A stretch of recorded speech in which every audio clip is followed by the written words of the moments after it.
Мої вітання, друзі! Герой сьогоднішнього відео – священик Православної церкви України, військовий та медичний капелан, настоятель 2 парафій у Німеччині Петро Боканов. Отець Петро став священнослужителем у 2015 році, а вже на початку 16-го почав їздити на фронт як військовий та медичний капелан. Як говорить сам отець Петро, хоч в нього немає постійного військового підрозділу, його резерв – це всі українці у Німеччині. А з чим пов'язане ваше рішення взагалі стати військовим капеланом, священником?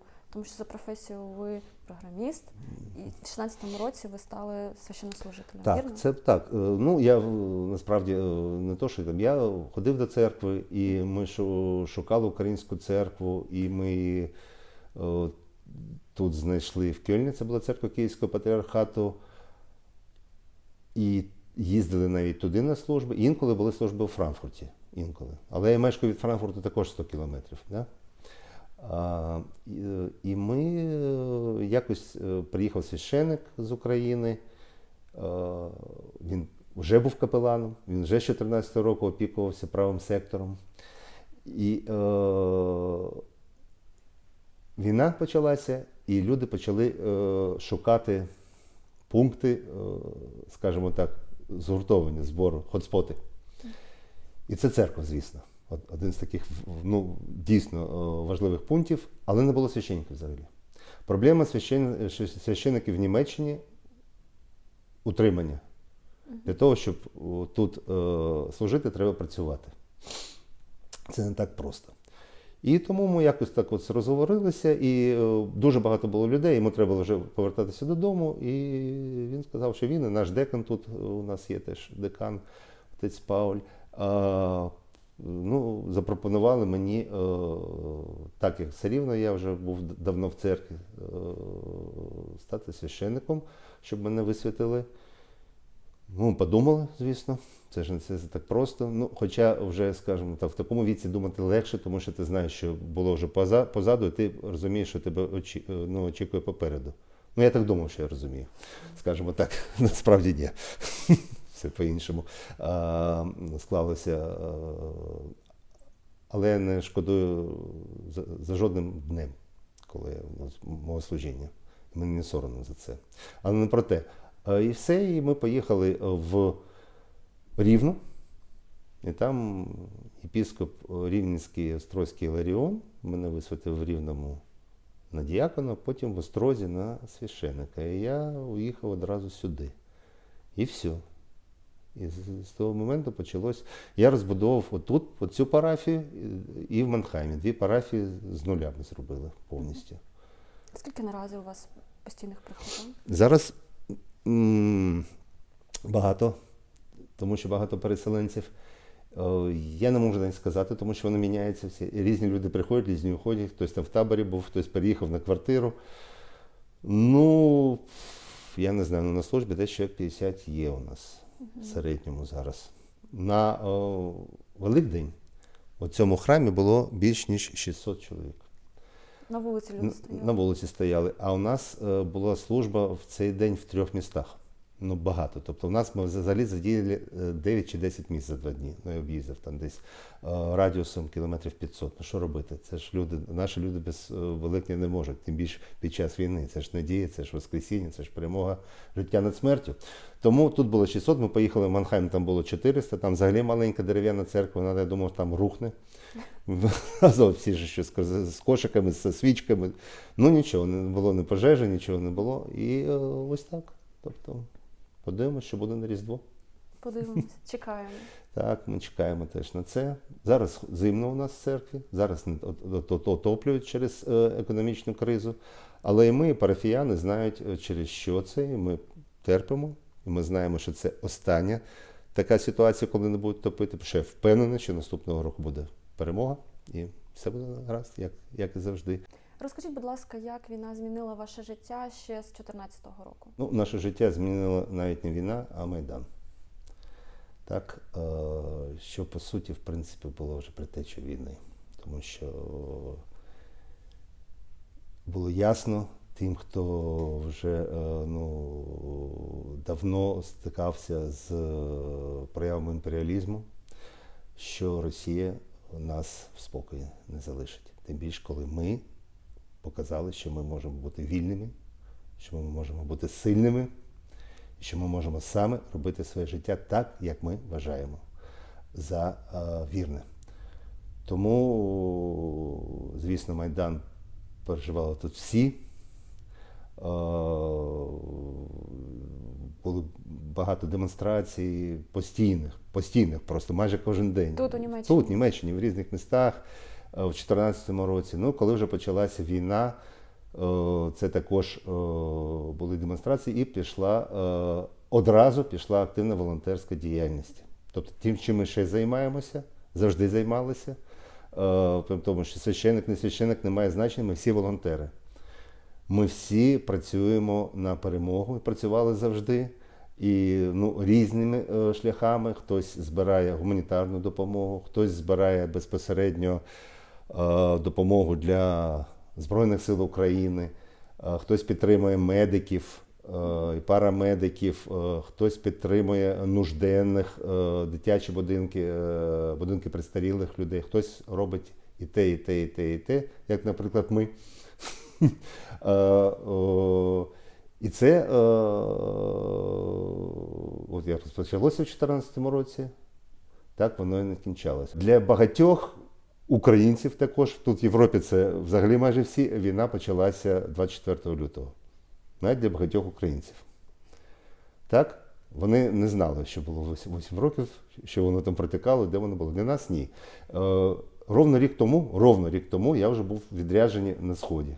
З Миколаєм. Тобто на Миколаї, завтра у нас Миколай, і ми поїхали з Миколаєм. У нас є ікона Миколая з мощами його святими. І ми з моїми побратимами, отцем Павлом із Києва, отцем Любомиром з Маріуполя, ми їздимо по підрозділам. Це кожен рік такий якби ритуал на фронт, по підрозділам до хлопців, до дівчат і з іконою. Ну, хто хоче, той приликається, молимося, спілкуємося. І вже тоді було ясно, і мені всі казали, що буде велика війна. Ну, ніхто не знав термінів. Але вона ось вона на підході. Ну, так воно і трапилось. Так як я мешкаю тут, я не прив'язаний до підрозділу. Це взагалі було не дуже просто опинитися там. Тобто я декілька років, рік чи щось таке, я просив і отримав відмови через СБУ, через офіційні органи, все ж таки це кордоном. Поки я не звернувся, ми ще туди були в Українській православній церкві Київського патріархату. Я написав листа напряму Святішому патріарху Філарету. Ну, вже не знав, написав і забув. І десь через місяць я отримав від нього відповідь, що він благословляє мене з протоієреєм Павлом Основенко, це військовий капелан з Києва, який постійно на фронті, їхати ось буквально через 2 місяці на Маріуполь і далі вже працювати.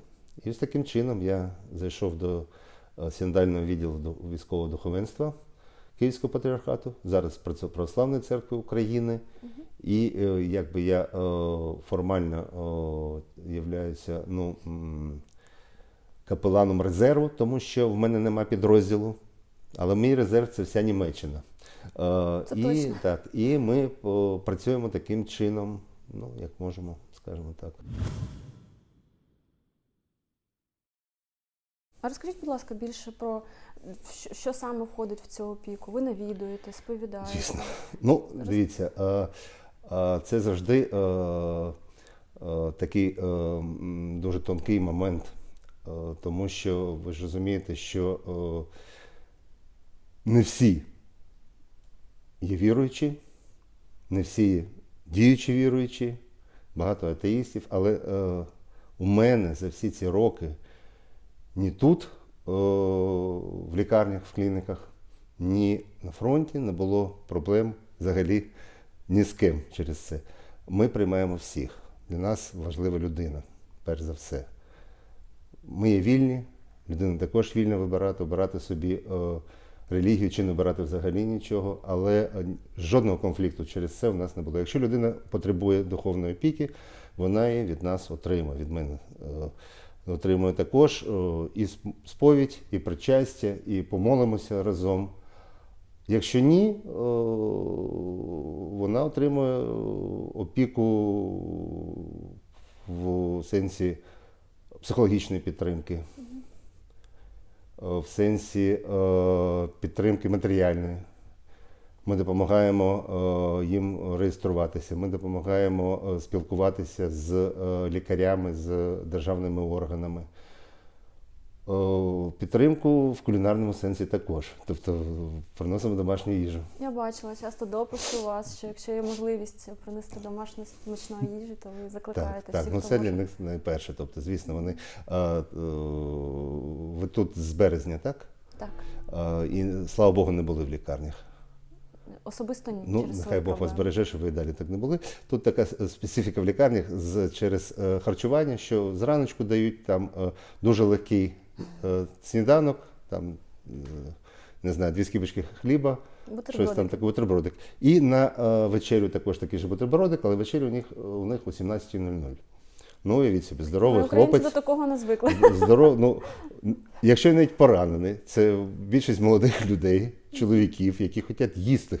І що їм ці 2 бутербродики? Нічого. Тому ми намагаємося, звісно, їх балувати стравами домашніми. І коли вже ми підключили зараз наших волонтерів, тобто вони завжди підключені, але наразі у нас дуже багато поранених з березня.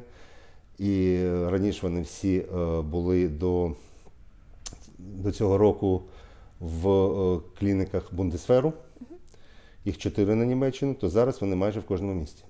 Звісно, що ми не можемо себе розділити, на жаль, тому ми робимо мережі, волонтерські мережі, і вони працюють.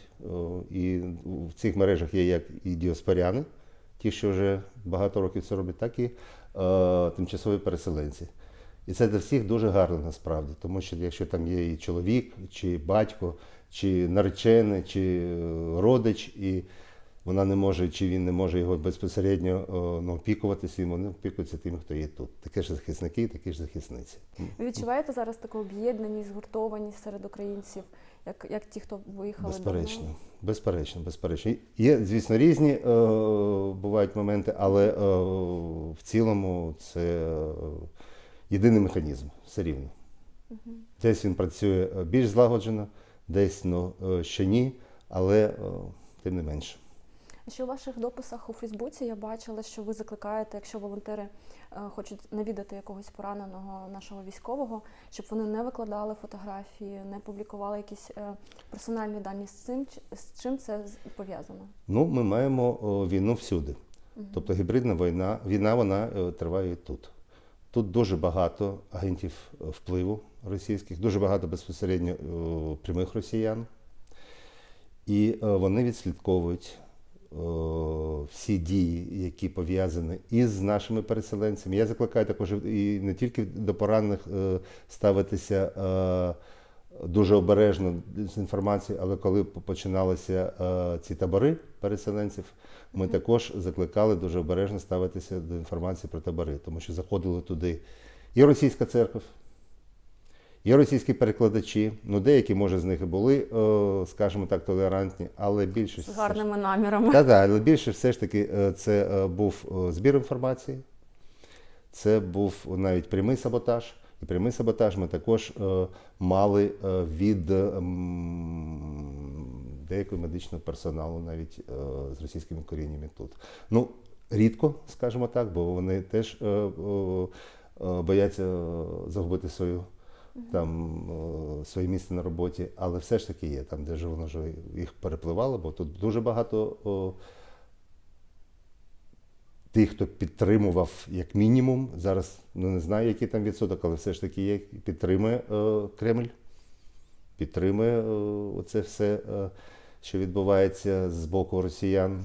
Тому ми дуже обережні. А що стосовно наших хлопців і дівчат військових, це є військові, вони діючі військові. І ми повинні все ж таки їх оберігати, щоб не було ні яких диверсій, ні яких навіть словесних образ, таке теж було. Ну і, по-перше, щоб не йшла інформація до ворога. Тобто Тобто ви більше такий як друг, як психолог, можливо, навіть не як більше як священник, який через віру, через релігію. Ну, як священник, якщо людина потребує, в принципі, це все вже дорослі люди. Хоча у нас є і 18-річні хлопці, зовсім юні. Але все ж таки вони дорослі, і ми не займаємося тут цим прозелицтвом, тобто ми нікого не затягуємо в свої сіті.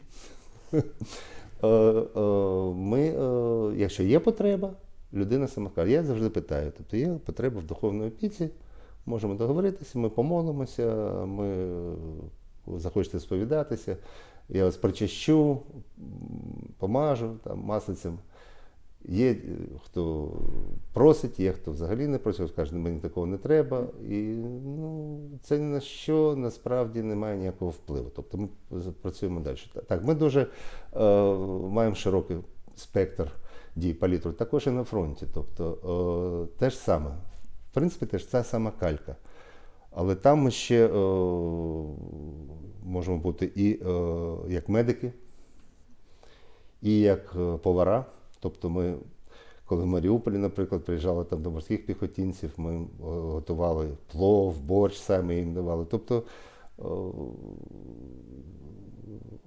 військовий повинен відчувати, що поруч є хтось, хто може вислухати як мінімум, дати пораду, чи просто промовчати разом, да? Чи помолитися. А розкажіть, будь ласка, про моменти, коли ви сердитесь на Бога. Точно знаю, що вони є, тому що за 9 місяців цієї війни кровопролитної, жорстокої, невиправданої були жахливі моменти, як Буча, Ірпінь, Ізюм. Так. На Бога і не то, щоб сердитися, якби його шукаєш, як шукав його колись Іов, такий праведник був. Був такий праведник, якого Бог там іспитував чи щось таке з дияволами, вони його там лишили і сім'ї, і родини, і здоров'я, і взагалі всього. І він там стонав і плакав, але довіри він до нього це ні разу не загубив. Це те ж саме. Розумієте, нас Господь зробив вільними. Це самий великий і перший дар людству. Ми є вільні люди. Ми вільні обирати собі шлях. Шлях добра чи шлях зла. Йти направо чи йти наліво. І якщо ті пішли наліво, пішли на темну сторону, я маю на увазі росіяни, ворог, то він має всю цю силу. А ми маємо силу захищатися, наскільки ми можемо, оборонятися. Ми маємо силу ставати стіною на захист наших дітей. Вони сильніші поки що були чисто по зброї, і дійсно ці всі жахи, які відбувалися і відбуваються, і ми ще будемо знати, коли ми повернемо Маріуполь, коли ми трошки зараз розбіжемося з Херсоном, з Мелітополем, з Бердянськом, ми побачимо, що все це буде. Тому що нелюді вони по-іншому не можуть. Їм треба, щоб був сморід, щоб була кров, щоб були смерті. Вони цим живляться. Якщо можна це сказати, живляться. Так? Тому я не сердився, а розпачі, звісно, були. Ми ж всі люди. Ми всі люди. Але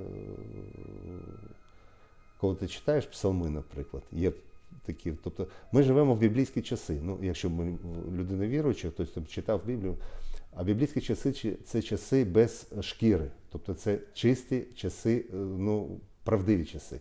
Тут не можна схибити. Ти можеш розповідати по телебаченню, там, не знаю, на єдиному марафоні, де хочете якісь казки, це одне. Але правда, вона все рівно вище. І цю правду відчувають ті, хто на фронті. Тому мене завжди тягнуло на фронт. І зараз в мене така ломка велика з березня, що я не можу поїхати через те, що в мене дуже багато переселенців. Ми живемо, опікуємося, 7 таборів в мене було. В мене поранені, і в мене багато служб, і в мене ще є хворі, онкохворі, наші українці, які приїхали, і діточки-сироти. Тобто я фізично, на жаль, не можу, але як тільки я знайду ринку, я одразу поїду. Тому, не знаю, тобто не сердився я, ні. Розпач був, звісно. Розпач, і Ну, людина не може цього сприймати нормально, цей жах, да? Людина не може сприймати жах, коли тобі дзвонять з Маріуполя, коли там під обстрілами і з тобою прощаються. Тому що кажуть, там ад, і ми не можемо виїхати. Так то, що було в Маріуполі, той ад, по зрівнянню з Бахмутом, наприклад, наразі, да? Це взагалі ніщо. Тобто ми не маємо кінця цьому, поки ми його саме не покладемо. І наші герої це зроблять, наші славні Збройні Сили. Це, я просто впевнений, це те, що Бог нам дарував. І Збройні Сили, і нашого головнокомандуючого, такого, як треба, і наш народ, ну, який вже є, але ми стараємося, ми будемо змінюватися. Ми обов'язково змінимося, бо така велика ціна, яку ми заплатили за це і ще будемо платити, ну, вона не може не дати змін позитивних. Ну, не може просто. Інакше це буде, ну, просто падіння якесь велике. Я вірю, що все буде добре наприкінці. Розумієте, я не герой, я свідок все ж таки більше. Да? Я свідок, герої там завжди були. Я просто бачу, як це все відбувається, і люди ж різні. Да? Вони герої всі, але герої це ж є, ну, люди, наші українці, абсолютно різні. Різні, хтось має освіту, хтось не має освіти, хтось може там говорити більш-менш нормально, хоча на фронті це дуже важко. Хтось там взагалі не розмовляє літературною мовою. Це не має значення. Їх всіх об'єднує все рівно. Тобто колись хтось був заробітчани, там вони заробляли гроші. Зараз я не думаю, що хтось піде за ті 100 тисяч, які їм дають, тільки для того, щоб їх заробити. Бо достатньо одного дня там побути, навіть дуже декілька годин під тотальним обстрілом, щоб зрозуміти, що це не за гроші йдеться. Це йдеться за свободу. Це йдеться за нашу волю. Нема більшої любові серед людей, як у того, хто поклав душу за друзів своїх. Це сказав нам євангеліст Іван, да? Устами Бога. Це найвищий прояв любові. Покласти душу за друзів своїх. Не обов'язково загинути, але покласти душу. Бути готовим. Бути готовим покласти душу. Це і є любов, а Бог є любов. Ми виживаємо, тому що ми любимо. Один одного, нашу країну, я не знаю, Бога. Це єдиний рецепт, щоб вижити тут, взагалі в цьому світі. І ми вміємо любити українців. Насправді, як би нам не здавалося, що ми інколи страчуємо дуже сильно, але у нас такий шлях. У нас такий шлях. Ми гідні бути справжньою квітучою державою. Гідні. Ну, для цього треба попрацювати. Треба пройти шлях еволюції. Спочатку перемогти, звісно, все забрати своє, все почистити, все помити з хлоркою, освітити, розбудувати і все. Знаєте, як Жадан Сергій написав пісню про харківське метро, і в нього там є такі строки: «Злі і веселі діти харківських підвалів, діти, що живуть в глибинах метрополітену. Світ, який це побачив, посивів і постарів. Але любов – це робота. І нам робити цю роботу щоденно. Ото ми її робимо щоденно. Окрім нас, ніхто її не зробить. Ніхто. Скажіть, будь ласка, а що робити з ненавистю до росіян? От я ненавиджу їх всім своїм серцем і всією своєю душею. Я така зла, що я вам просто не можу навіть пояснити. Я просто коли читаю новини і в нас знову якісь обстріли, або кожного дня я відчуваю цей тягар, і я не знаю, що робити, щоб мені стало легше. Я вже пробувала різне. Я вже пішла в спортзал і всю свою цю лють я почала фізично видавати, тому що не плачу, а воно там десь в мені все зберігається, і я вибухаю і зриваюся на тих, хто поряд. Потім я почала донатити хоч трохи на ЗСУ, повернись живим. От як тільки щось там десь впаде або десь не горить, 50, 20, от все, що є, все віддаю. Думаю, якась та наша міна, да й прилетить на вас з моєю 20-кою. Що робити з ненавистю до росіян? Не знаю. Точно не можу дати цього рецепту. Розумієте, я ж також людина, і я також бачу, відчуваю, що все відходить. Правильно, донатити на ЗСУ завжди, постійно. Займатися якимись справами для того, щоб підтримувати Україну, те, що ви робите наразі, наприклад. Так? Це чудово, це ж такий внесок великий. Ну і намагатися, щоб ваша ненависть, лють, вона буде. Лють на ворогів, ми не можемо без неї бути. Ну як, це ж ворог. А щоб така от ненависть, яка вас розрушає саму, це погано. Тобто ми не повинні давати цій ненависті перейти до нас. Якось переробити це відчуття огиди. Як до тараканів, там, тарганів, не знаю, такого, якийсь п'явок.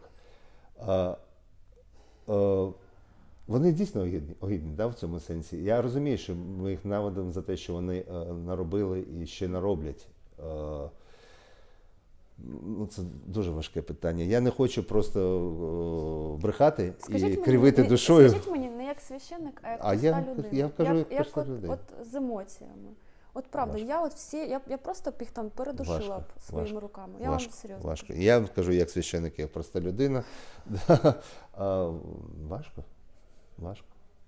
Важко з емоціями. Як? Ми ж не можемо там зі сталевим серцем дивитися, що відбувається. Тому для того, щоб їх придушити всіх, існують наші Збройні Сили. Да? Ми теж, якщо прийде час, чи буде необхідність, ми теж це будемо робити. Але є наші Збройні Сили, тому ми вкладаємося в наші Збройні Сили всіма способами, тобто і фінансово, і морально, і молимося за них, звісно, за всіх, і донатимо, і робимо такі от відеоблоги чудові, які ви робите. Підтримуємо українську літературу, я не знаю, виходимо заміж, народжуємо українських дітей. Що ще сказати? А як інакше? Да, емоції є. У мене також є емоції. Це ж, це протиречить взагалі людської якійсь суті. Ця війна. Взагалі вона протиречить людської суті. А те, що наразі відбувається з нами, і якщо це відчуваєш, і бачив, і чув, і загиблі, і родичі, і браті, і сестри, і знайомі, звісно ж, не будеш там смиренно здихати. Звісно, є емоції, звісно, є і лють, є і ненависть, є і бажання скорішої гибелі ворогу також є. 6-та заповідь Біблії говорить не вбий. Як це працює на війні? Це працює на війні дуже просто, і наразі наша православна церква написала про це. Я вам завжди зачитаю, тому що я це завжди з собою ношу, бо не тільки ви питаєте. Давайте.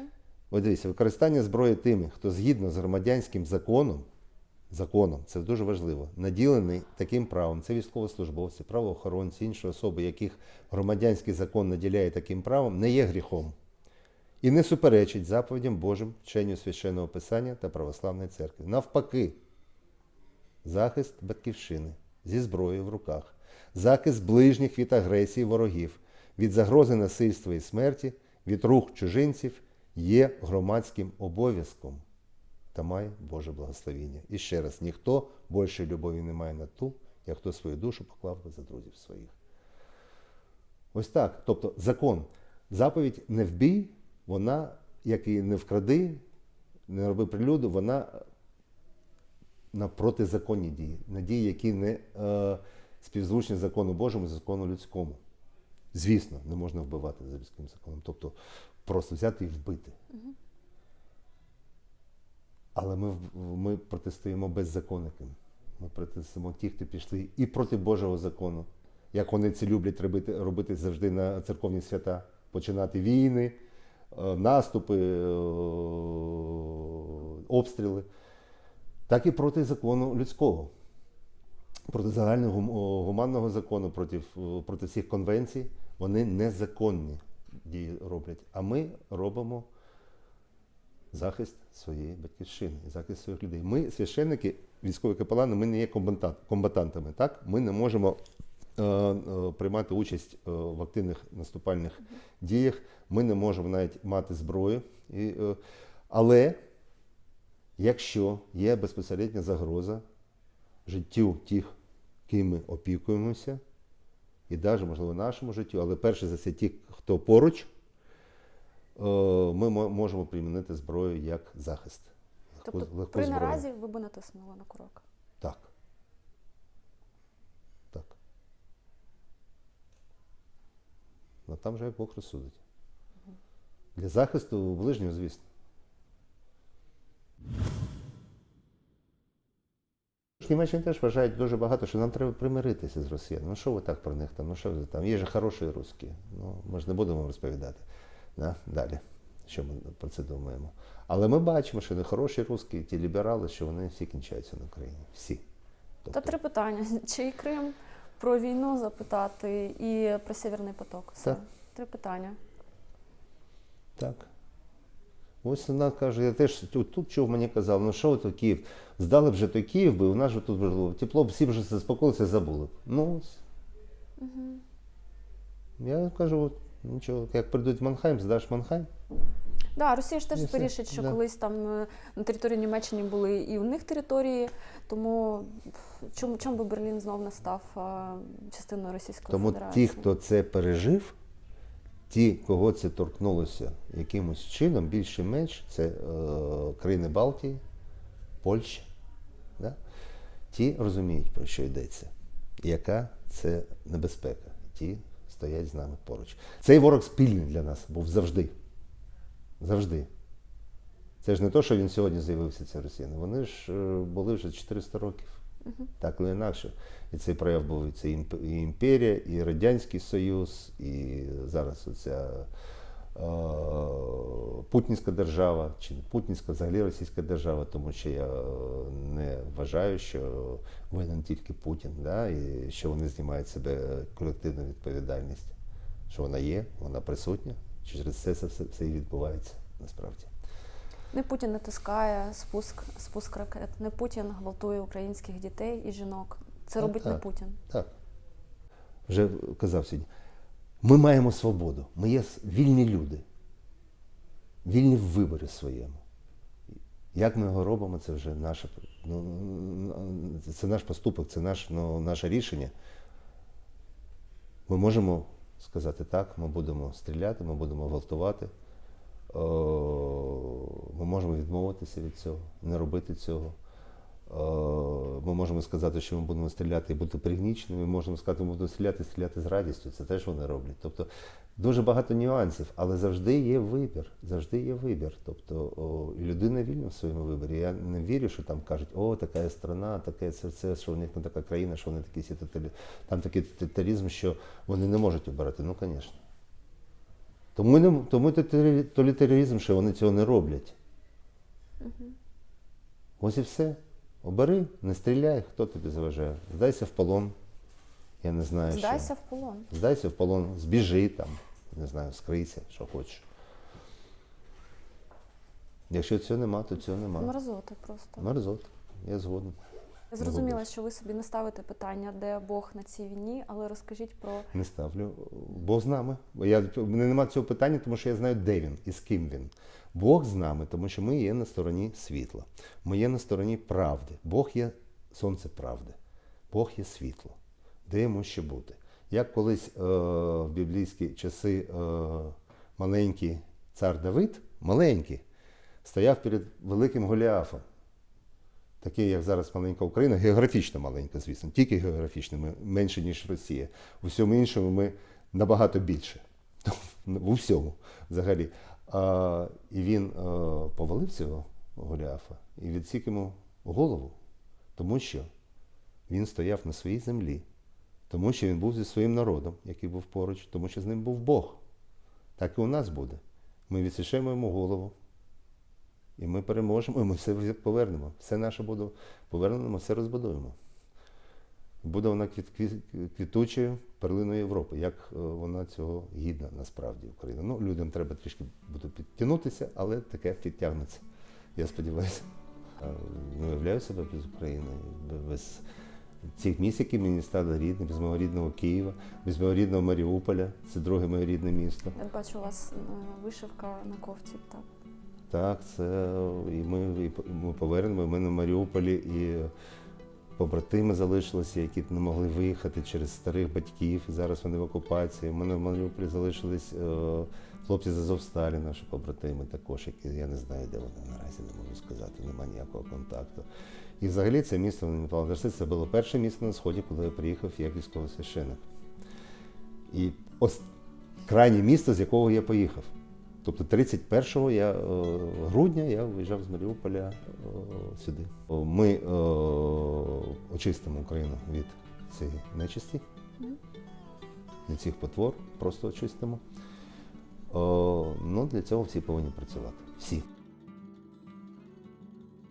Друзі, дякую, що додивились це відео до кінця. Дякую, що коментуєте та підтримуєте.